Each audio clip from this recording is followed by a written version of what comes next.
देख रहे हैं आपका चैनल। जीएसटी का कितना बोझ डाल दिया। पेट्रोल डीजल की कीमतें आसमान छू रही है। 107 रुपए, 108 रुपए। कभी ऐसा हुआ है? कोई इनसे पूछने वाला है? आप सभी लोग इंदिरा गांधी वह दुर्गा स्वरूपा, उसके पद चिन्हों पर चलने वाले हैं। हम महात्मा गांधी की विचारधारा को लेकर चलने वाले हैं। महात्मा गांधी जी ने इस देश को सत्य और अहिंसा का पाठ पढ़ाया। आज हमारे देश की हालत क्या हो गई है आप देख रहे होंगे। जहां हमारे नेता लोग पूरे विश्व को इकट्ठा करने की बात कहते थे, इनके नेता इनके राज में दो राज्य भी दो देशों की तरह लड़ रहे हैं। कांग्रेस पार्टी जिंदाबाद जिंदाबाद जिंदाबाद।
आज इस समारोह में उपस्थित हैं और थोड़ी देर में वो हमारे बीच में होगी।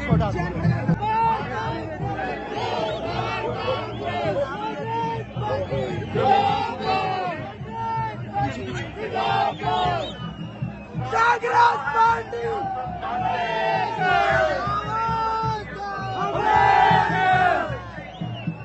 आ रही है, आ रहे हैं। मैं सिर्फ बधाई देना चाहूंगा, आभार व्यक्त करना चाहूंगा।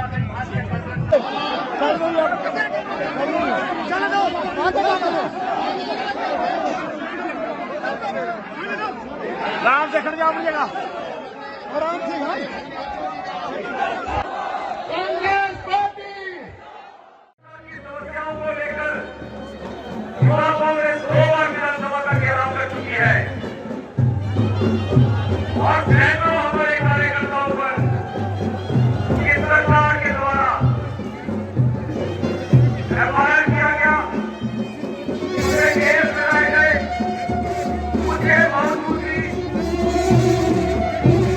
हमारे युवा कांग्रेस के कार्यकर्ता मजबूती के साथ खड़े हैं।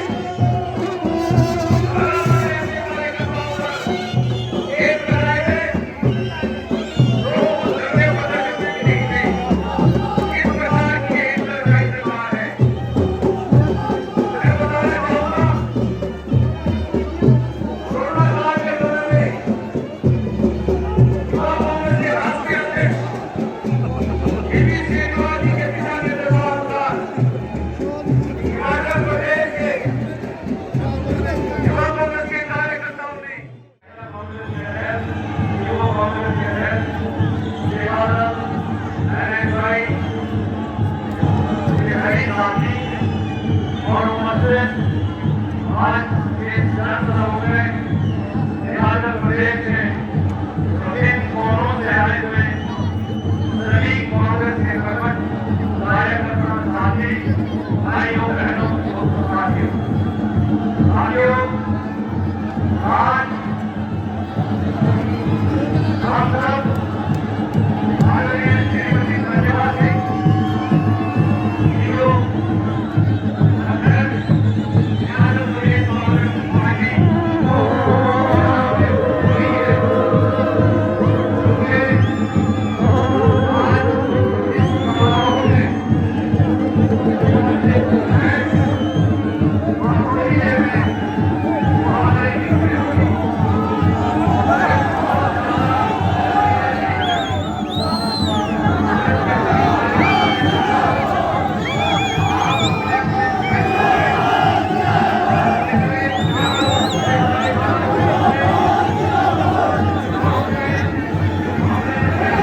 सीमा पर है और गरीब आदमी की जिंदगी जो है वो बहुत परेशानी में है।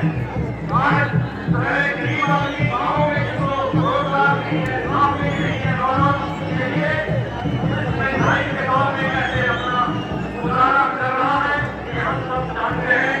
मैं अधिक समय नहीं दूंगा क्योंकि अब श्रीमती वर्मा सिंह जी बाहर ही है, उनके मुख्यमंत्री जा रहे हैं। ऐसे में बधाई देना चाहूंगा, आभार व्यक्त करना चाहूंगा भारतीय कांग्रेस कमेटी का, श्रीमती सोनिया गांधी जी का, माननीय राजीव कुमार जी का, हमारे प्रधानमंत्री यहाँ हमने यही निर्णय लेकर प्रदेश में जो और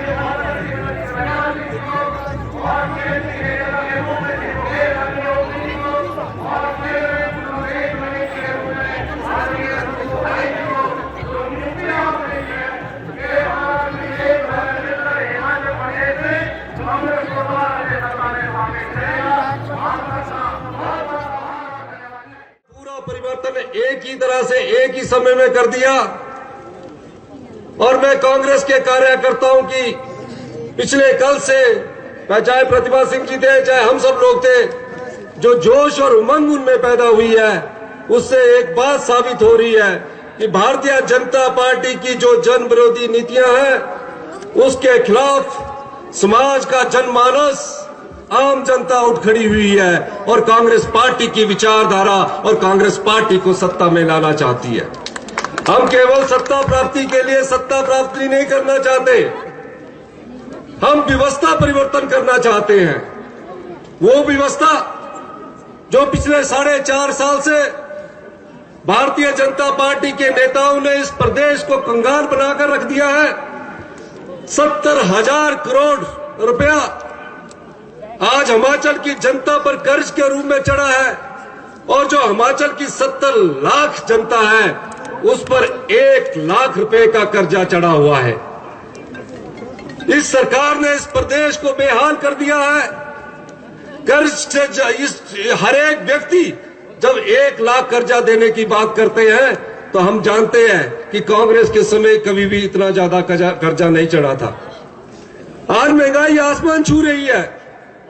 जो गैस का सिलेंडर 2014 में जब डॉक्टर मनमोहन सिंह जी देश के प्रधानमंत्री थे और श्रीमती सोनिया गांधी जी यूपीए की अध्यक्षा हुआ करती थी, आप याद करिए 400 रुपए का गैस का सिलेंडर हुआ करता था। 70 साल में सिर्फ 400 रुपए का गैस सिलेंडर हुआ करता था। आज 8 साल में वो गैस के सिलेंडर का मूल्य 1,000 रुपया हो गया। आज हम मिस करते हैं हमारे नेता, हमारे आदर्श, हिमाचल के आधुनिक हिमाचल के निर्माता वीरभद्र सिंह जी, जिनके नेतृत्व में हम हमेशा चुनाव लड़ते आए हैं। राजा साहब अमर रहे, अमर रहे, अमर रहे, राजा साहब अमर रहे, अमर रहे, अमर रहे। राजा साहब का नाम रहेगा, वीरभद्र सिंह जी ने राजा साहब का नाम रहेगा। राजा नहीं फकीर था, हिमाचल की तकदीर था, राजा नहीं फकीर था, हिमाचल की तकदीर था। आज हमारे साथ वीरभद्र सिंह जी के बेटे विक्रमादित्य सिंह विधायक हैं, हमारे साथी विधायक हैं। हमारे साथी जीएस बाली हुआ करते थे, उनके बेटे हमारे नेशनल सेक्रेटरी हैं और कुछ ही महीनों में जो है हमें चुनाव में उतरना है। और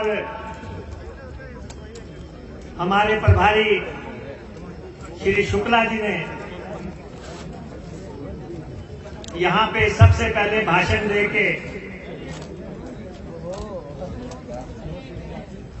लगभग उनको लगा होगा कि कांग्रेस पार्टी को एक संदेश देना है। मैं शुक्ला जी को ये कहना चाहता हूं, कांग्रेस की राष्ट्रीय अध्यक्षा सोनिया गांधी जी का जो फैसला हिमाचल के लिए किया गया है, सब हिमाचली उसमें एकजुट है और हिमाचल प्रदेश में कांग्रेस पार्टी की सरकार बनाने के लिए समर्पित है। और आज इस चौक से मैं फिर से कहना चाहूंगा, जयराम तुम एक काम करो, कुर्सी छोड़ो, आराम करो। आगे कांग्रेस पार्टी को और सशक्त करेंगे और मजबूत बनाएंगे ताकि आने वाले कॉरपोरेशन के इलेक्शन और विधानसभा के इलेक्शन को हम भारी बहुमत से जीत सकें। की जाएगी, जरूरी नहीं है वो रुष्ट होके गए हैं, क्या पता उनकी अपने कोई व्यवस्था रही होगी जिसकी वजह से वो नहीं आ पाए, पर हम एकजुट है और एकजुट होकर ही आगे चलेंगे। हम भी दावा करते हैं कि अगली सरकार कांग्रेस की होगी और हम भी एकजुट होकर इस लड़ाई को लड़ेंगे।